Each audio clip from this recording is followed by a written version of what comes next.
শীতের দুপুরে গরম ভাত আর সাথে মাছের ঝোল করেছিলাম। আজ দুপুরটা বেশ জমেছে।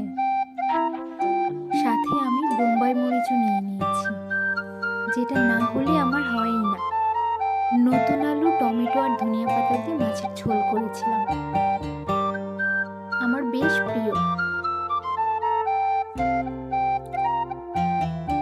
গরম ভাত আর সাথে মাছ আমি সুন্দর করে মেখে নিচ্ছিলাম, বেশ মজা হয়েছে।